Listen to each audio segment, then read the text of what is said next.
I'd like to tell you about the strangest secret in the world.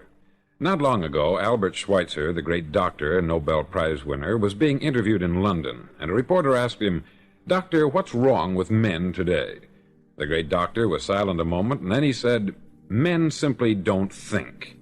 And it's about this that I want to talk with you. We live today in a golden age. This is an era that man has looked forward, dreamed of, and worked toward for thousands of years. But since it's here, we pretty well take it for granted. We in America are particularly fortunate to live in the richest land that ever existed on the face of the earth, a land of abundant opportunity for everyone. But do you know what happens? Let's take 100 men who start even at the age of 25. Do you have any idea what will happen to those men by the time they're 65? These 100 men who all start even at the age of 25 believe they're going to be successful. If you asked any one of these men if he wanted to be a success, he'd tell you that he did. And you'd notice that he was eager toward life, that there was a certain sparkle to his eye, an erectness to his carriage, and life seemed like a pretty interesting adventure to him. But by the time they're 65, 1 will be rich, 4 will be financially independent, 5 will still be working, 54 will be broke. Now think a moment. Out of the 100, only 5 make the grade. Why do so many fail? What has happened to the sparkle that was there when they were 25? What's become of the dreams, the hopes, the plans?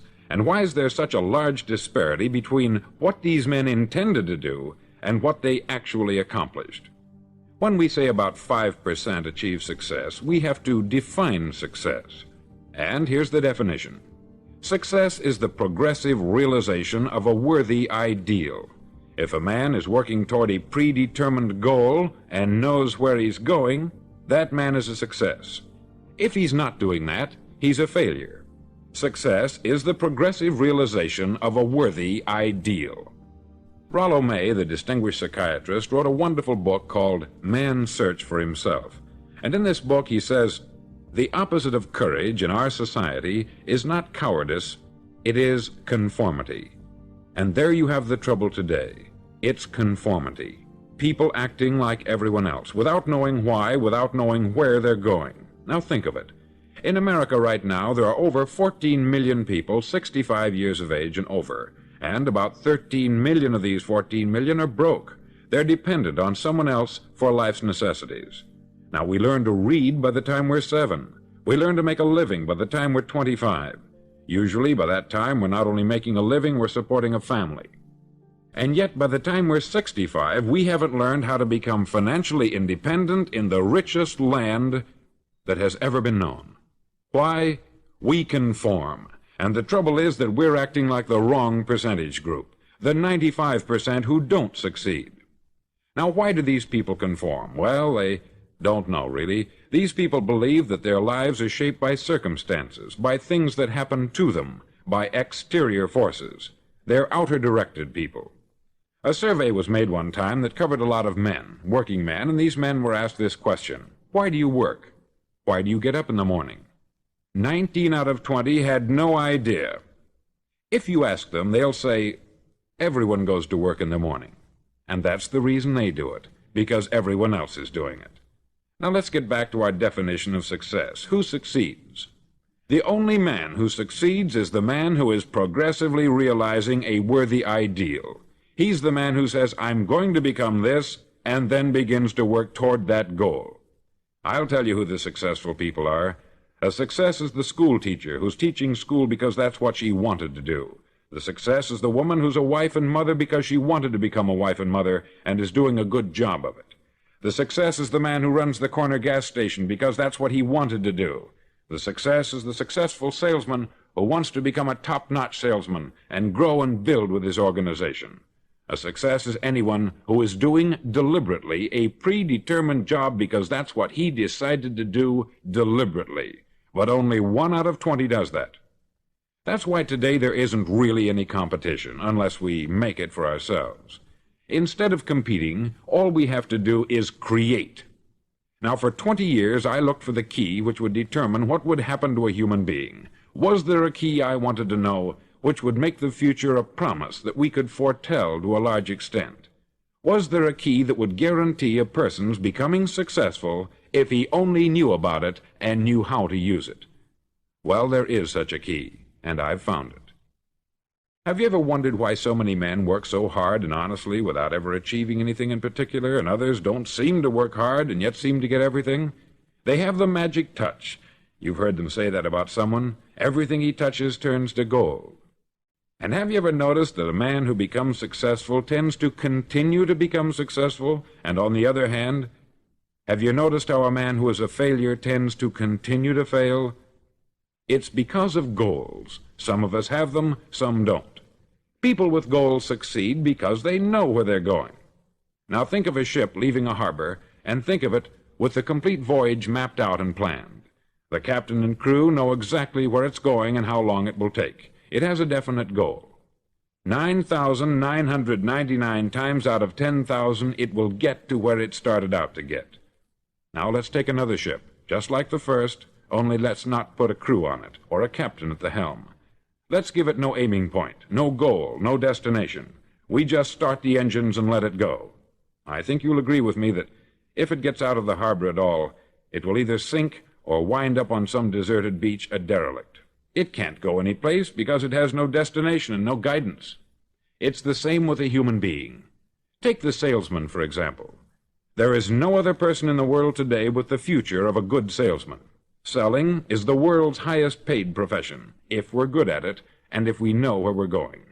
Every company needs top-notch salesmen, and they reward those men. The sky is the limit for them. But how many can you find? Someone once said, the human race is fixed, not to prevent the strong from winning, but to prevent the weak from losing. The American economy today can be likened to a convoy in time of war. The entire economy is slowed down to protect its weakest link, just as the convoy had to go at the speed that would permit its slowest vessel to remain in formation. That's why it's so easy to make a living today. It takes no particular brains or talent to make a living and support a family today. So we have a plateau of so-called security, if that's what a person's looking for. But we do have to decide how high above this plateau we want to aim for. Now let's get back to the strangest secret in the world, the story that I wanted to tell you today. Why do men with goals succeed in life, and men without them fail? Well, let me tell you something which, if you really understand it, will alter your life immediately. If you understand completely what I'm going to tell you from this moment on, your life will never be the same again. You'll suddenly find that good luck just seems to be attracted to you. The things you want just seem to fall in line. And from now on, you won't have the problems, the worries, the gnawing lump of anxiety that perhaps you've experienced before. Doubt, fear, well, they'll be things of the past. Here's the key to success, and the key to failure. We become what we think about. Now let me say that again. We become what we think about. Throughout all history, the great wise men and teachers, philosophers and prophets have disagreed with one another on many different things. It is only on this one point that they are in complete and unanimous agreement. Listen to what Marcus Aurelius, the great Roman emperor, said. He said, "A man's life is what his thoughts make of it." Disraeli said this, "Everything comes if a man will only wait. I have brought myself by long meditation to the conviction that a human being with a settled purpose must accomplish it, and that nothing can resist a will that will stake even existence for its fulfillment." Ralph Waldo Emerson said this, "A man is what he thinks about all day long."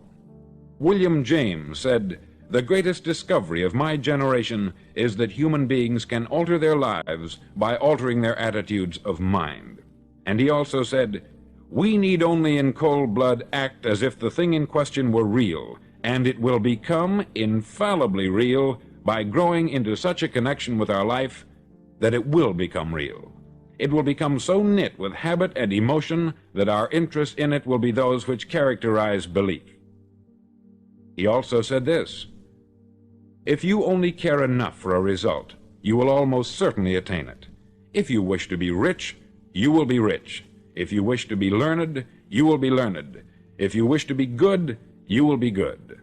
Only you must then really wish these things, and wish them exclusively, and not wish at the same time 100 other incompatible things just as strongly. In the Bible you read, in Mark 9:23, "If thou canst believe, all things are possible to him that believeth." Dr. Norman Vincent Peale said this, "This is one of the greatest laws in the universe. Fervently do I wish I had discovered it as a very young man. It dawned upon me much later in life, and I found it to be one of the greatest, if not my greatest discovery, outside of my relationship to God. And the great law, briefly and simply stated, is that if you think in negative terms, you'll get negative results. If you think in positive terms, you will achieve positive results. That is the simple fact which is at the basis of an astonishing law of prosperity and success. In 3 words, believe and succeed." William Shakespeare put it this way, "Our doubts are traitors, and make us lose the good we oft might win by fearing to attempt." George Bernard Shaw said, "People are always blaming their circumstances for what they are. I don't believe in circumstances. The people who get on in this world are the people who get up and look for the circumstances they want, and if they can't find them, make them." Well, it's pretty apparent, isn't it? And every person who discovered this for a while believed that he was the first one to work it out. We become what we think about. Now, it stands to reason that a person who's thinking about a concrete and worthwhile goal is going to reach it, because that's what he's thinking about. And we become what we think about. Conversely, the man who has no goal, who doesn't know where he's going, and whose thoughts must therefore be thoughts of confusion and anxiety and fear and worry, becomes what he thinks about. His life becomes one of frustration, fear, anxiety, and worry. And if he thinks about nothing, he becomes nothing. Now, how does it work? Why do we become what we think about? Well, I'll tell you how it works as far as we know. Now, to do this, I want to tell you about a situation that parallels the human mind. Suppose a farmer has some land, and it's good, fertile land. Now, the land gives the farmer a choice. He may plant in that land whatever he chooses. The land doesn't care. It's up to the farmer to make the decision. Now, remember, we're comparing the human mind with the land, because the mind, like the land, doesn't care what you plant in it. It will return what you plant, but it doesn't care what you plant. Now, let's say that the farmer has 2 seeds in his hand. One is a seed of corn, the other is nightshade, a deadly poison. He digs 2 little holes in the earth, and he plants both seeds, one corn, the other nightshade. He covers up the holes, waters, and takes care of the land, and what will happen? Invariably, the land will return what is planted. As it's written in the Bible, "As ye sow, so shall ye reap." Remember, the land doesn't care. It will return poison in just as wonderful abundance as it will corn. So up come the 2 plants, one corn, one poison. Now, the human mind is far more fertile, far more incredible and mysterious than the land, but it works the same way. It doesn't care what we plant. Success, failure. A concrete, worthwhile goal, or confusion, misunderstanding, fear, anxiety, and so on. But what we plant, it will return to us. You see, the human mind is the last great unexplored continent on the earth. It contains riches beyond our wildest dreams. It will return anything we want to plant. Now, you might say, well, if that's true, why don't people use their minds more? Well, I think they've figured out an answer to that, too. Our mind comes as standard equipment at birth. It's free, and things that are given to us for nothing we place little value on. Things that we pay money for, we value. The paradox is that exactly the reverse is true. Everything that's really worthwhile in life came to us free. Our mind, our soul, our body, our hopes, our dreams, our ambitions, our intelligence, our love of family and children and friends. All these priceless possessions are free, but the things that cost us money are actually very cheap and can be replaced at any time. A good man can be completely wiped out and make another fortune. He can do that several times. Even if our home burns down, we can rebuild it, but the things we got for nothing, we can never replace. The human mind isn't used merely because we take it for granted. Familiarity breeds contempt. It can do any kind of job we assign to it, but generally speaking, we use it for little jobs instead of big important ones.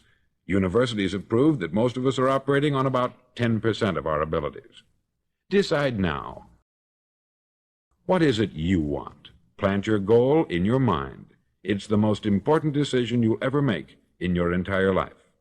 Do you want to be an outstanding salesman, a better worker at your particular job? Do you want to go places in your company, in your community? All you've got to do is plant that seed in your mind. Care for it. Work steadily toward your goal, and it will become a reality. It not only will, there's no way that it cannot. You see, that is a law, like the laws of Sir Isaac Newton, the laws of gravity. If you get on top of a building and jump off, you'll always go down. You'll never go up. And it's the same with all the other laws of nature. They always work. They're inflexible. Think about your goal in a relaxed, positive way. Picture yourself in your mind's eye as having already achieved this goal. See yourself doing the things you will be doing when you've reached your goal. Ours has been called the phenobarbital age, the age of ulcers and nervous breakdowns. At a time when medical research has raised us to a new plateau of good health and longevity, far too many of us worry ourselves into an early grave trying to cope with things in our own little personal ways, without learning a few great laws that will take care of everything for us. These things we bring on ourselves through our habitual way of thinking. Every one of us is the sum total of his own thoughts. He is where he is because that is exactly where he really wants to be, whether he'll admit that or not. Each of us must live off the fruit of his thoughts in the future, because what you think today and tomorrow, next month and next year, will mold your life and determine your future. You're guided by your mind. I remember one time I was driving through Arizona, and I saw one of those giant earth-moving machines roaring along the road at about 35 miles an hour with what looked like 20 tons of dirt in it, a tremendous, incredible machine, and there was a little man perched way up on top with the wheel in his hands guiding it. And as I drove along, I was struck by the similarity of that machine to the human mind. Just suppose you're sitting at the controls of such a vast source of energy. Are you going to sit back and fold your arms and let it run itself into a ditch? Or are you going to keep both hands firmly on the wheel and control and direct this power to a specific, worthwhile purpose? It's up to you. You're in the driver's seat. You see, the very law that gives us success is a two-edged sword. We must control our thinking. The same rule that can lead a man to a life of success, wealth, happiness, and all the things he's ever dreamed of for himself and his family, that very same law can lead him into the gutter. It's all in how he uses it, for good or for bad. This is the strangest secret in the world. Now, why do I say it's strange, and why do I call it a secret? Actually, it isn't a secret at all. It was first promulgated by some of the earliest wise men, and it appears again and again throughout the Bible. But very few people have learned it, understand it. That's why it's strange, and why, for some equally strange reason, it virtually remains a secret. I believe that you could go out and walk down the main street of your town and ask one man after another what the secret of success is, and you probably wouldn't run into one man in a month who could tell you. Now, this information is enormously valuable to us, if we really understand it and apply it. It's valuable to us not only for our own lives, but the lives of those around us, our family, employees, associates, and friends. Life should be an exciting adventure. It should never be a bore. A man should live fully, be alive. He should be glad to get out of bed in the morning. He should be doing a job he likes to do because he does it well. One time I heard Grove Patterson make a speech, the editor-in-chief of the Toledo Daily Blade, and as he concluded his speech, he said something that I've never forgotten. He said something like this: "My years in the newspaper business have convinced me of several things, among them that people are basically good, and that we came from someplace, and we're going someplace. So we should make our time here an exciting adventure. The architect of the universe didn't build a stairway leading nowhere. And the greatest teacher of all, the carpenter from the plains of Galilee, gave us the secret time and time again. As ye believe, so shall it be done unto you." I've explained the strangest secret in the world and how it works. Now I want to explain how you can prove to yourself the enormous returns possible in your own life by putting this secret to a practical test. I want you to make a test that will last 30 days. Now, it isn't going to be easy. If you'll give it a good try, it will completely change your life for the better. Back in the 17th century, Sir Isaac Newton, the English mathematician and natural philosopher, gave us some natural laws of physics which apply as much to human beings as they do to the movement of bodies in the universe. Now, one of these laws is that for every action, there is an equal and opposite reaction. Simply stated, as it applies to you and me, it means we can achieve nothing without paying the price. The results of your 30-day experiment will be in direct proportion to the effort you put forth. To be a doctor, you must pay the price of long years of difficult study. To be successful in selling, and remember that each of us succeeds to the extent of his ability to sell, selling our families on our ideas, selling education in schools, selling our children on the advantages of living the good and honest life, selling our associates and employees on the importance of being exceptional people, to, of course, the profession of selling itself. But to be successful in selling our way to the good life, we must be willing to pay the price. Now, what is that price? Well, it's many things. First, it's understanding emotionally, as well as intellectually, that we literally become what we think about, that we must control our thoughts if we're to control our lives. It's understanding fully that, as ye sow, so shall ye reap. Secondly, it's cutting away all the fetters from the mind and permitting it to soar as it was divinely designed to do.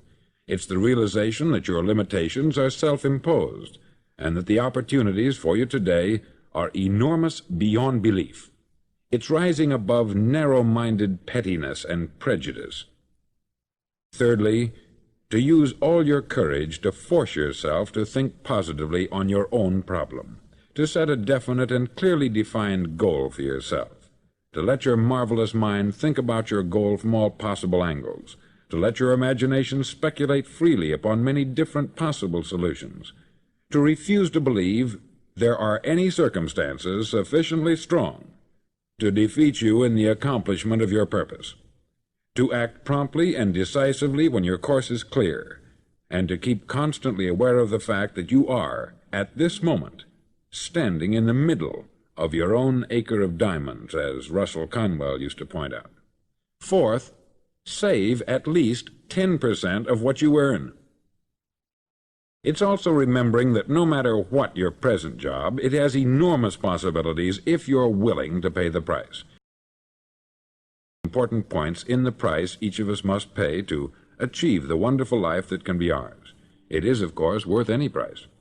1, you will become what you think about. 2, remember the word imagination. Let your mind soar. 3, courage. Concentrate on your goal every day. 4, save 10% of what you earn. And action. Ideas are worthless unless we act on them. Now I'll try to outline the 30-day test I want you to make. Now keep in mind that you have nothing to lose by making this test, and everything you could possibly want to gain. There are 2 things that may be said of everyone. Each of us wants something, and each of us is afraid of something. I want you to write on a card what it is you want more than anything else. It may be more money. Perhaps you'd like to double your income or make a specific amount of money. It may be a beautiful home. It may be success at your job. It may be a particular position in life. It could be a more harmonious family. Each of us wants something. Write down on your card specifically what it is that you want. Make sure it's a single goal and clearly defined. You needn't show it to anyone, but carry it with you so that you can look at it several times a day. Think about it in a cheerful, relaxed, positive way each morning when you get up, and immediately you have something to work for, something to get out of bed for, something to live for. Look at it every chance you get during the day and just before going to bed at night. As you look at it, remember that you must become what you think about, and since you're thinking about your goal, You realize that soon it will be yours. In fact, it's yours really the moment you write it down and begin to think about it. Look at the abundance all around you as you go about your daily business. You have as much right to this abundance as any other living creature. It's yours for the asking. Now we come to the difficult part. Difficult because it means the formation of what is probably a brand new habit. And new habits are not easily formed. Once formed, however, it'll follow you for the rest of your life. Stop thinking about what it is you fear. Each time a fearful or negative thought comes into your consciousness, replace it with a mental picture of your positive and worthwhile goal. There will come times when you will feel like giving up. It's easier for a human being to think negatively than positively. That's why only 5% is successful. You must begin now to place yourself in that group. For 30 days, you must take control of your mind. It will think only about what you permit it to think. Each day for this 30-day test, do more than you have to do. In addition to maintaining a cheerful, positive outlook, give of yourself more than you've ever done before. Do this knowing that your returns in life must be in direct proportion to what you give. The moment you decide on a goal to work toward, you're immediately a successful person. You're then in that rare and successful category of people who know where they're going. Out of every 100 people, you belong to the top 5. Don't concern yourself too much with how you're going to achieve your goal. Leave that completely to a power greater than yourself.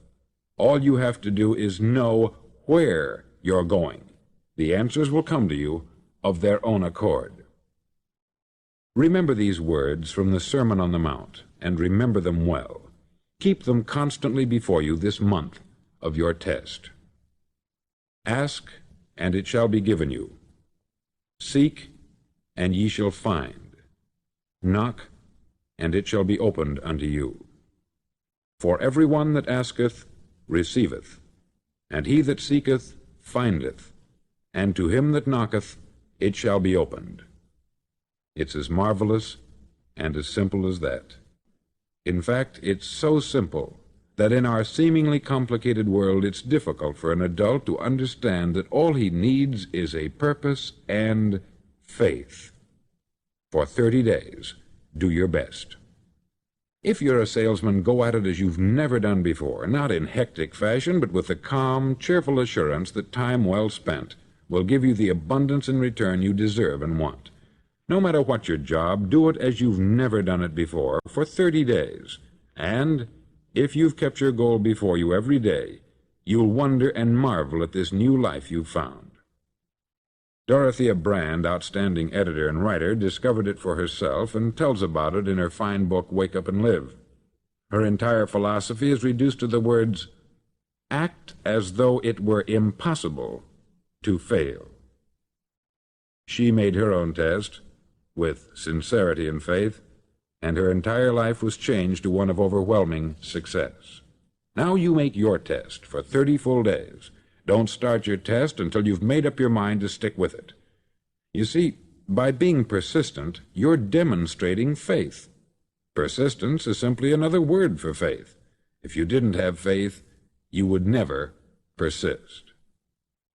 If you should fail during your first 30 days, by that I mean suddenly find yourself overwhelmed by negative thoughts, you've got to start over again from that point and go 30 more days. Gradually your new habit will form until you find yourself one of that wonderful minority to whom virtually nothing is impossible. Don't forget the card. It's vitally important as you begin this new way of living. On one side of the card, write your goal, whatever it may be. On the other side, write the words we've quoted from the Sermon on the Mount. Ask, and it shall be given you. Seek, and ye shall find. Knock, and it shall be opened unto you. Nothing great was ever accomplished without inspiration. See that during these crucial first 30 days, your own inspiration is kept at a peak. Above all, don't worry. Worry brings fear, and fear is crippling. The only thing that can cause you to worry during your test is trying to do it all yourself. Know that all you have to do is hold your goal before you. Everything else will take care of itself. Remember also to keep calm and cheerful. Don't let petty things annoy you and get you off course. Now, since making this test is difficult, some may say, well, why should I bother? Well, look at the alternative. No one wants to be a failure. No one really wants to be a mediocre individual. No one wants a life constantly filled with worry, fear, and frustration. Therefore, remember that you must reap that which you sow. If you sow negative thoughts, your life will be filled with negative things. If you sow positive thoughts, your life will be cheerful, successful, and positive. Now, gradually, you will have a tendency to forget what you've heard on this record. Play it often. Keep reminding yourself of what you must do to form this new habit. Gather your whole family about and listen to what's been said here at regular intervals. You know, most men will tell you that they want to make money without understanding the law. The only people who make money work in the mint. The rest of us must earn money. This is what causes those who keep looking for something for nothing or a free ride to fail in life. The only way to earn money is by providing people with services or products which are needed and useful. We exchange our product or service for the other man's money. Therefore, the law is that our financial return will be in direct proportion to our service. Success is not the result of making money. Making money is the result of success, and success is in direct proportion to our service. Most people have this law backwards. They believe that you're successful if you earn a lot of money. The truth is that you can only earn money after you're successful. It's like the story of the man who sat in front of the stove and said to it, "Give me heat, and then I'll add the wood." How many men and women do you know, or do you suppose there are today, who take the same attitude toward life? There are millions. We've got to put the fuel in before we can expect heat. Likewise, we've got to be of service first before we can expect money. Don't concern yourself with the money. Be of service. Build, work, dream, create. Do this, and you'll find there's no limit to the prosperity and abundance that will come to you. Prosperity is founded upon a law of mutual exchange. Any person who contributes to prosperity must prosper in turn himself. Sometimes the return will not come from those you serve, but it must come to you from someplace, for that is the law. For every action, there is an equal and opposite reaction. As you go daily through your 30-day test period, remember that your success will always be measured by the quality and quantity of service you render, and money is a yardstick for measuring this service. No man can get rich himself unless he enriches others. There are no exceptions to a law. You can drive down any street in America and from your car estimate the service that's being rendered by the people living on that street. Had you ever thought of this yardstick before? It's interesting. Some, like ministers and priests and other devoted people, measure their returns in the realm of the spiritual, but again, their returns are equal to their service. Once this law is fully understood, any thinking person can tell his own fortune. If he wants more, he must be of more service to those from whom he receives his return. If he wants less, he has only to reduce this service. This is the price you must pay for what you want. If you believe you can enrich yourself by deluding others, you can only end by deluding yourself. It may take some time, but just as surely as you breathe, you'll get back what you put out. Don't ever make the mistake of thinking you can avert this. It's impossible. The prisons and the streets where the lonely walk are filled with people who tried to make new laws just for themselves. We may avoid the laws of man, but there are greater laws that cannot be broken.